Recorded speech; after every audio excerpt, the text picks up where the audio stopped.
بسم اللہ الرحمن الرحیم۔ قابل احترام دوستو بزرگوں، ابھی سردی کے ایام چل رہے ہیں، یہ سردی کا موسم ہے، یہ جنوری فروری تک بھی رہتا ہے، تقریباً مارچ شروع تک یہ تھوڑا سردی لگتی رہتی ہے۔ تو سردی کے موسم میں راتیں لمبی ہوتی ہیں، بہت سے اللہ کے نیک بندوں کو اللہ تعالیٰ اپنے خوش نصیب بندوں کو توفیق دے دیتا ہے کہ وہ تہجد کی نماز بھی پڑھ لیتے ہیں رات میں، ہے نا، فجر سے پہلے ہو یا رات میں عشاء کی نماز کے بعد ہو، جیسا بھی ہو۔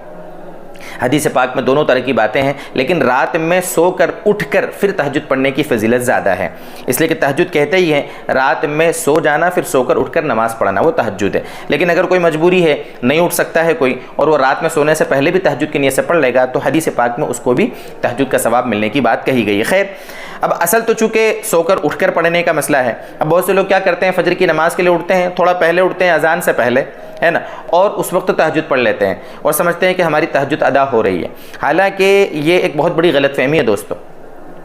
ہوتا کیا ہے، اصل میں لوگ سمجھتے ہیں کہ اذان سے پہلے، فجر کی اذان سے پہلے جو نماز پڑھ لی وہ تہجد ہے، ایسا نہیں ہے۔ دیکھیے، تہجد کا وقت ہوتا ہے اور اس کے بعد تہجد کا وقت ختم ہونے کے بعد فجر کا وقت شروع ہوتا ہے۔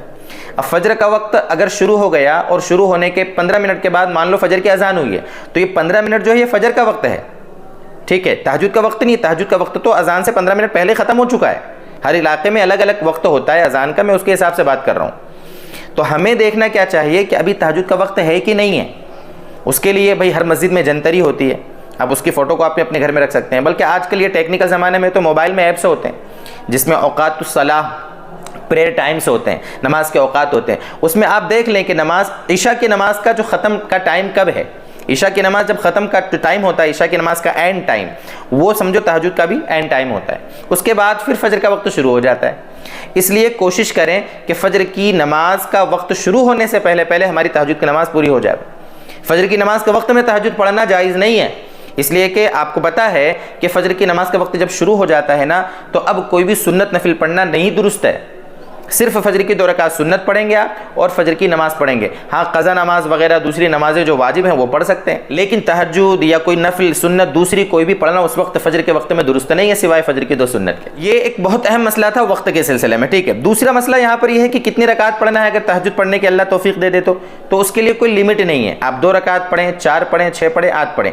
آپ صلی اللہ علیہ وسلم کا عام طور پر معمول 8 رکعت تہجد پڑھنے کا تھا، تو آپ 2 پڑھ لیں، 4 پڑھ لیں، 6 پڑھ لیں، 8 پڑھ لیں، جیسے اللہ تعالیٰ آپ کو توفیق دے اتنی پڑھ سکتے ہیں۔ نیت بھی بڑی آسان ہے، نیت کرتا ہوں میں 2 رکعت نماز تہجد کی اللہ کے لیے، دل میں آپ سوچ لیں 2 رکعت، 4 رکعت، 6 رکعت، 8 رکعت، 2 رکعت کر کے جتنی چاہیں آپ پڑھ لیں، ٹھیک ہے۔ یہ نیت کا مسئلہ ہے، چونکہ ایک سنت نماز ہے۔ بہت سے لوگ کہتے ہیں نفل ہے کہ سنت ہے، یہاں پر نفل سنت ایک ہی معنی میں ہے، ٹھیک ہے، دھیان رکھیں اس کو۔ یہ پڑھیں گے تو ثواب ہے، نہیں پڑھیں گے تو گناہ نہیں، کوئی مسئلہ نہیں ہے۔ تو یہ تہجد کے بارے میں کچھ موٹی موٹی باتیں آپ کے سامنے تھوڑا وقت کے سلسلے میں، نیت کے سلسلے میں اور کتنی رکعت پڑھنا ہے یہ بتا دی۔ میرے لیے بھی دعا کریں، اللہ آپ کو توفیق دے، تو دعا کریں کہ اللہ تعالیٰ سب کو، اللہ تبارک و تعالیٰ سب کی عبادتوں کو، سب کی نمازوں کو، سب کی تہجد کو اللہ اپنی بارگاہ میں قبول فرمائے۔